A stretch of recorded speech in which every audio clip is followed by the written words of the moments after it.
We took a motorcycle trip from Spokane, Washington to Portland, Oregon on our motorcycles, and this video was one of my first motorcycle videos. It was taken March 1st, 2010. Action cameras were just being introduced around then. We did 424 miles on the back roads this day. Normally it would take about 365 miles to get down there. Darla here is on her 2005 Moto Guzzi 750 Nevada with the shaft drive, and I'm on my 2005 Moto Guzzi 750 Breva with the shaft drive. We have them all set up for long distance hauls, and we kept them for about 14 years before we finally sold them. We had giant helmet communicators attached to them back then, but at least we could talk to each other. And of course I didn't get any video between Spokane and Portland except for this little video as we were coming into Portland here. The reason we took this early trip in the year was that the weather was forecasted for 3 beautiful days, and so we thought we'd take advantage of it because we were anxious to get out on our bikes. The temperatures were supposed to be into the low 30s to the mid 40s. And we're crossing the Fremont Bridge, one of many bridges in downtown Portland area that cross the Willamette River. The electronic equipment back then was pretty big. We had huge communicators attached to our helmets, but in order to talk you had to reach up and push the button on the communicator to talk to each other. We also had large MP3 players with Shure noise-canceling earbuds. They were the best. You could hear a pin drop at 70 miles an hour with those, and music really came through well. We mostly listened to music all the way down there, and when we got into the city, we transferred over to a communicator so we could talk to each other. I also used a Garmin GPS Quest for navigation.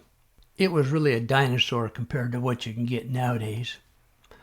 I've ridden with a lot of people over the years, and my wife Darla, she's, I gotta say, one of the best riders and most comfortable riders I've ever ridden with. And she knew her stuff, and she could handle that bike unbelievably. Like all motorcycle riders, she would get a notion sometimes just to take off and leave me in the dust behind. I would just continue on at the speed limit, and about 10 minutes later I would find her pulled off the road waiting for me. So we would just meet up and continue on. And here we are arriving downtown Portland at our hotel, the Silver Cloud Inn.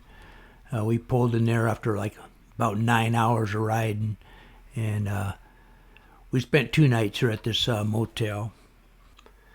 And here we are. We were pretty tired from riding all day long, and we were glad to get off, and we were going to head in the motel there and just relax. And like I said, we did 424 miles, mostly all back roads. And here's just a few pictures of downtown. This is the MAX, their transportation system in the city, and Pioneer Square, supposedly the center of downtown Portland, and Saturday Market. Lots of people attend Saturday Market. There are all kinds of stuff for sale, and a few random pictures of motorcycles I found along the street there. Now, Portland used to be a really great place to go down and visit. This is 2010. And now I'm not so sure about going to Portland and hanging out downtown anytime soon. So we got up early the next morning to head home and hit the Banfield Freeway East out of Portland and pulled into this Chevron station to get some fuel. Now in Oregon, you cannot dispense your own fuel. The attendant has to do it for you. But if you're on a motorcycle, you are allowed to dispense the fuel into your motorcycle. This fuel stop was about 20 miles east of downtown Portland. Now watch Darla here. No-look kickstand put up here. I like that. Boom. I thought that was cool. Anyway, so we headed another 20 miles down river.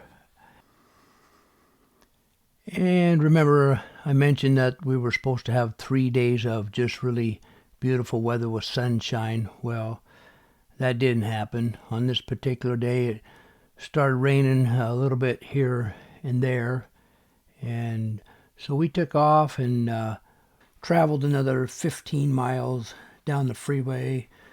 We were talking on our communicators and looking at the sky, and we just decided that we needed to pull over and assess our situation. And generally just to check everything, tighten it all down, and put away our electronics. The gear we had was made for extreme weather. We also were plugged into heat, so we had the heated gloves and the heated jacket liners. We hit some monsoon rains for the next 45 minutes. It was so bad that the cars going in the opposite direction on the freeway were splashing water over onto our side of the freeway. Once we got through the gorge there, we stopped at Hood River and got us some coffee. These pictures are just a different day, but it's the same gear that we wore coming out of Portland. And when we got to Hood River to have coffee, we took our jackets off and we were just totally dry underneath. One thing we learned on this trip was you got to have a good pair of covers for your boots. These are Tour Masters, and they zip down the center like that and Velcro. But you need a good pair of overboots. Otherwise, your feet are going to get soaking wet and cold.